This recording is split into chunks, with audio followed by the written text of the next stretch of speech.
Welcome back. And I promise you guys, this is the last one. This is the last video looking at Mao's domestic policies, and this is part 2 of the look at the Cultural Revolution. This one is going to look at the results of the revolution and the evaluation and kind of wrap it all up with a red question and the surprise. You've seen this before.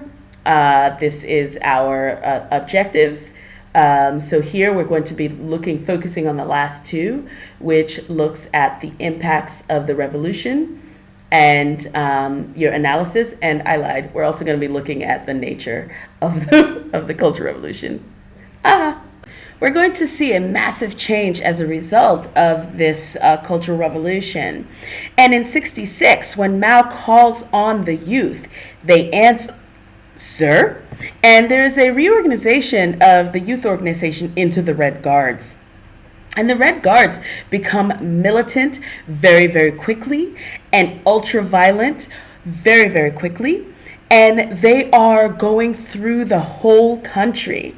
So this is not just located near Beijing, but it spreads throughout the country. And they are helped by the police and party members. And they are given targets. They're giving names of people who fell into the categories of landlords or rich peasants or reactionaries or bad elements or rightists.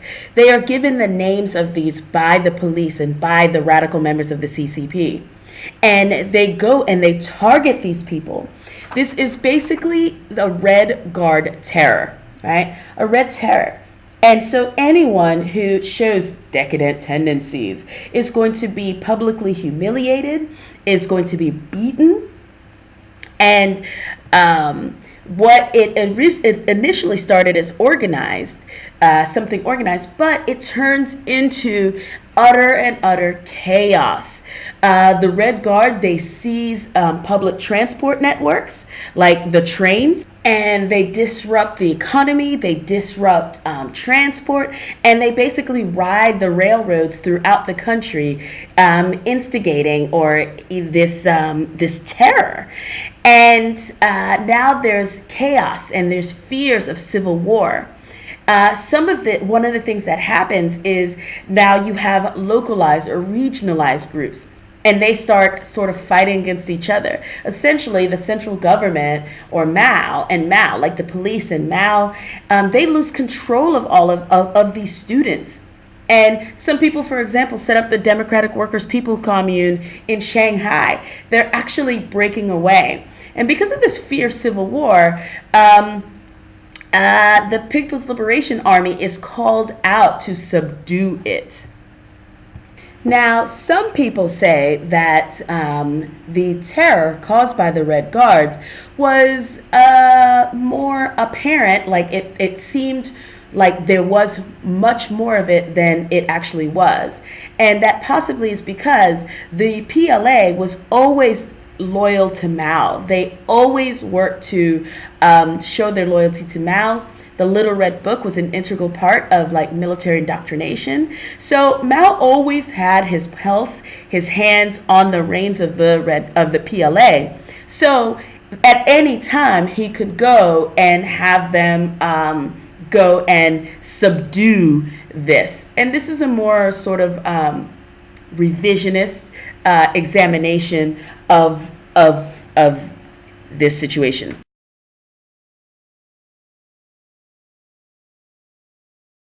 And this cultural, as stated before, this cultural revolution was a campaign against the four olds of thought, of culture, of practices and customs. And to that end, there was extreme censorship and punishment. There was this level of conformity that was implemented that was unseen previously. The level of terror was so much greater. And also, by the time we get a few years in, Mao has purged the party. And the only people who are left in the party making decisions are the radicals. And Jiang Qing had a very instrumental position, and she was an extreme radical hardliner. There is this massive closure of museums and libraries and schools. One of the things in looking at the Cultural Revolution, we can see it as an anti-intellectual movement as well, because the intellectuals had been one of the groups that would have been criticizing Mao during the failure of the Great Leap Forward. So museums that hold these old ideas and that sort of perpetuates the imperial culture. Libraries, again, repository of information, and schools. This was an incredibly anti-intellectual aspect as well, because who needs schools? You will learn all that you need to learn out there in the field being a revolutionary. There's this massive repression of artists and traditional forms of artistic representation, and there's anything creative or anything new. So artists couldn't talk about the past. You couldn't do anything new either, because any new art, and this is for all forms, had to be in the revolutionary spirit. So if you look in the below, there is a link that you can click to that has some images and explanation of this new revolutionary art that was being created. And again, this new creative art was directed by Jen Qing. She was a former actor, and so she knows the arts. And so what can be created now is incredibly prescriptive, and it has to be approved by the committee so that it has the correct revolutionary message and isn't underlying or the current system, undermining the current system, or perpetuating the four olds. Traditional forms of artistic representation, of which China has an incredibly rich cultural history, is suppressed. And artists are being re-educated. They're being sent to these labor camps. And there is a purging of Liu Shaoqi and a demotion of Deng Xiaoping. Liu was arrested, forced to under self-criticism. He was denied his medication. He had diabetes. He was beaten and tortured and died a year later. Now, Deng Xiaoping was demoted and placed under house arrest, and then he was also he was sent to labor camp for re-education. And it was only after the death of Mao was he rehabilitated and brought back. And later, Deng becomes the architect of essentially the China we see today. There are also Chinese attacks abroad. This Cultural Revolution, they agitated in Hong Kong. They demonstrated in London. They attacked and overran and tried foreign embassies in Beijing. They attacked the embassy staff. They went out and demonstrated and killed people in various other countries where there were large Chinese populations in South Asia. It was cray-cray. Eventually, the Cultural Revolution actually starts to burn itself out, and there's undermining support for the regime. One of the things that happens is the victimizers eventually become the victims themselves, and in a way, it starts cannibalizing itself. And one of the things that they did in 1967 was to encourage the students to go up to the mountains and down to the villages. And so the idea was that these kids who were part of the Red Guard in 1967, when they called the PLA in to disperse and suppress the violence and the chaos, are now basically told the next step in their revolution is to go to the villages and go to the mountains and become peasants, experience how peasants really live, because it's the peasants who are the foundation of any revolution. And like 12 million people go. Now, one of the things when you analyze what Mao did, one of the reasons why this may have been implemented is essentially to get these people out of the cities. A lot of the violence was concentrated in urban areas. And so by dispersing them throughout the vast countryside of China, they are getting rid of the gangs and some of the violence. Now, this begins to undermine support for the regime because these students go and they're full of this spirit and they are miserable. They're unprepared for the conditions. They don't know how to live. They don't know how to do the work, and they start seeing that they've been used. They start mistrusting the word of Mao, essentially. Another thing that happens is called cleansing the class ranks campaign. And this was directed by Jian Qing. And the idea here, throughout all of China, committees were established to eradicate for once and for all any signs of capitalism. That's a quote. And basically what you have here is like people go crazy and there's this massive killing of people and destruction. And this was, in a way, just as bad or possibly worse than what was done by the Red Guard. And some of it was just targeting rivals, for example. Some of it was, made up. And so you have tens of thousands of people, hundreds of thousands of people who are killed in mass executions. People are arrested, people are beaten, people die of their injuries, people are tortured, people are maimed. And this goes on throughout large parts of China. And in 1971, you have the fall of Lin Biao. Now, Lin had been one of Mao's closest comrades for a very long time. This was the dude who made the little red book. And he had been right there with Mao from the beginning of the Cultural Revolution, and he was essentially number two. And now Mao becomes worried about the influence that he is gaining as a result of the Cultural Revolution and within the PLA. Now, Lin is like, things getting kind of crazy. So he's part of a plot to assassinate Mao. Mao catches wind of this, and Lin realizes that his goose is cooked. And so he tries to flee, and what we have is the reports of a plane crashing in Mongolia. And basically, Mao says that Lin tried to flee the country.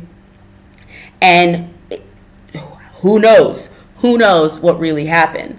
But this starts undermining support for the regime, because now, a year later, because it's all kept hush-hush until a year later, now the people are being told that Lin was an enemy of the people, an enemy of the revolution.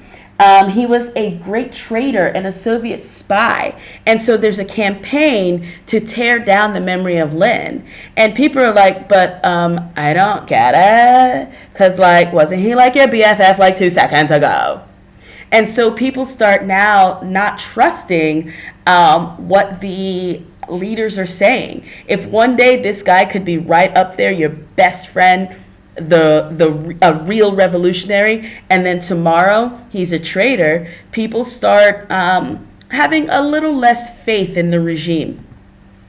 And as a result, in 1972, there starts to be a lessening of the pogroms, or the targeting of specific groups of people, and the persecutions.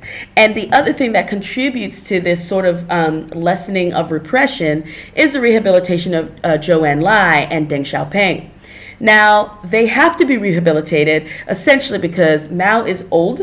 His closest dude, Lin Biao, who was actually supposed to succeed him, is gone. And these guys are well respected, and obviously they're also quite politically savvy, and so they're rehabilitated and brought back in, and they were also a lot more moderate. And so the policies, they kind of put a brake on some of the extremes that the government, thereby reducing the persecutions as well. So let's evaluate. So Fairbanks says, okay, so here's some historiography. Fairbanks said that Mao didn't realize what was going on, that the violence went further than he intended, that he was up there, he was trying to come back to power, and this was his method of doing it, but he didn't expect the hundreds of thousands of victims. He didn't expect this disruption. Now, Young Chang, on the other hand, she critiques Mao. Young Chang was a revolutionary. She was a Red Guard herself. And so what happens is she witnessed and she participated in this massive amount of violence and destruction. And from her look, she's incredibly critical of Mao. And she thinks that this was all very, very determined by Mao, and he's the one who lit the flame. He knew full well how big the fire would get, and he lit the flame anyway. Now, one of the things that's happening is the chaos of this Cultural Revolution is happening at the same time as the Sino-Russian War. And in a way, maybe that made it, that uncertainty made Mao more needful of gaining control over the government and the society.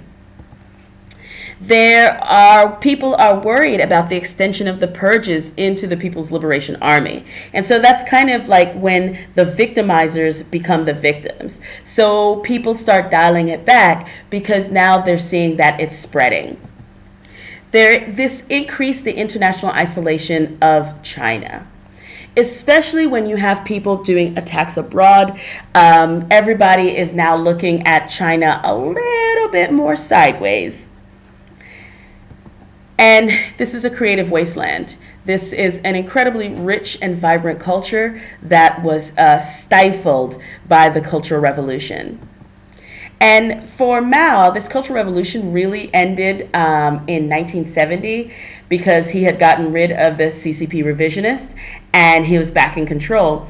However, the indoctrination continued, and this feeds into Fairbanks' argument that what he really wanted was to gain control of the CCP, but it went a little beyond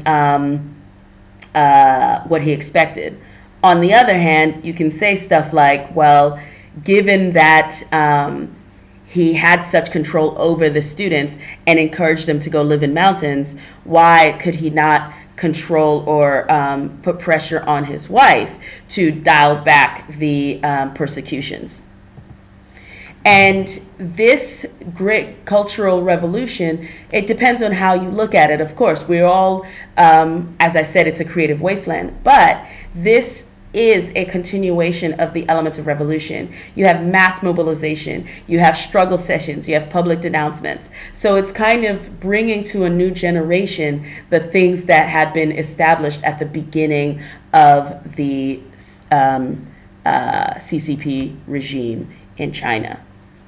And again, this is largely confined to cities, and partly because a lot of the people who live in cities have greater access to, say, goods and greater access to the culture, like libraries and purchasing books and things like this. But it did spread to outside the urban areas as well. And here you have statues of Buddha, which had been defaced. They destroyed the faces, they pulled down statues, they burned books, kind of trying to destroy any elements of culture as possible. Now, one of the things, when we talk about something like the Cultural Revolution, you also have to look at the economic impacts because it was so extensive. So it decreased the economic output. The gains that had been made in the 4 years after the Great Leap Forward, this dialed it back quite a bit. There was a requisition of materials, such as some things like trains, right? The trains could no longer deliver goods or raw materials to factories because they're being taken over by the Red Guard. Almost all technical experts and professions were removed from the workforce. These are the intellectuals that need to be re-educated. So just when the economy and the society is picking up again, the intellectuals are removed, and that of course is going to have a negative impact on continued development. There is a 14% decline in industrial production, and it wasn't until Mao's death were more progressive and effective economic policies enacted when Deng Xiaoping took over.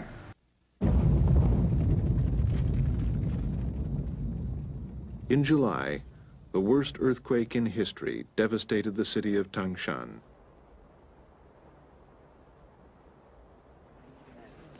At least 400,000 people were injured or killed.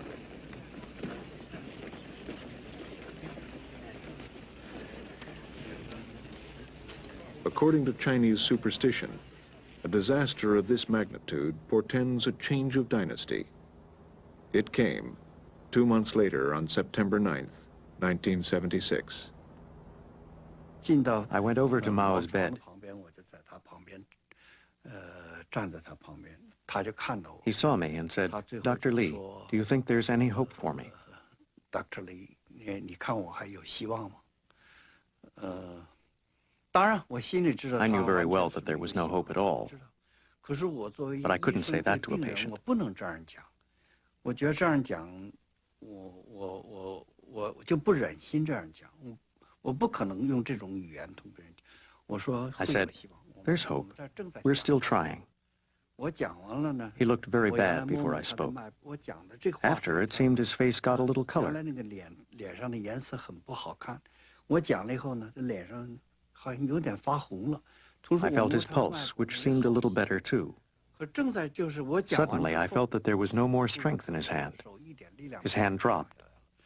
I saw his eyes were closed. Then I looked at the electrocardiogram. The waves had become a straight line. In other words, his heart had stopped. All was finished.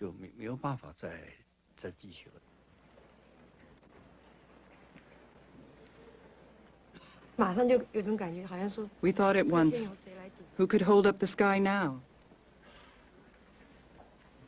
China was such a big country. Who could hold it up after Mao died? What will happen to us? I always thought Mao Zedong was a great hero of the Chinese nation.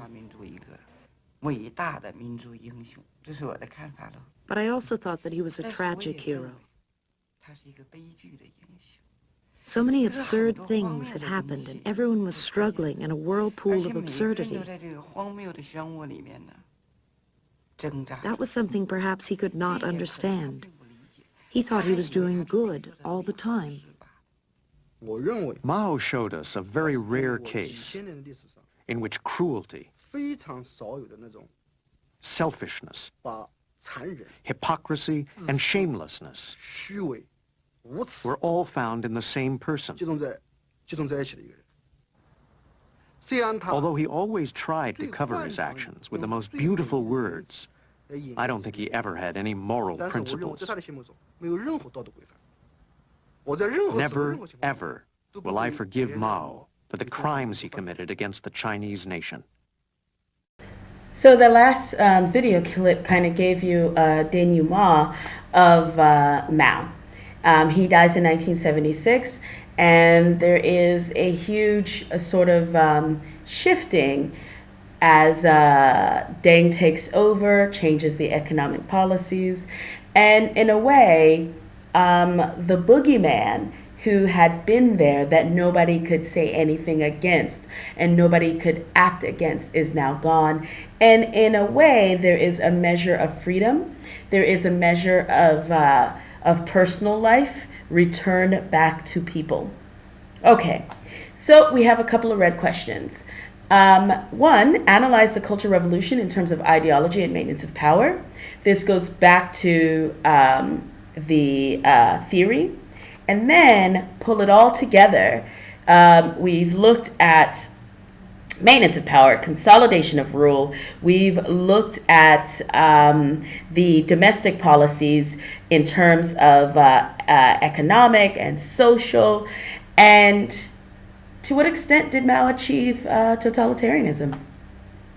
We'll talk about it in class.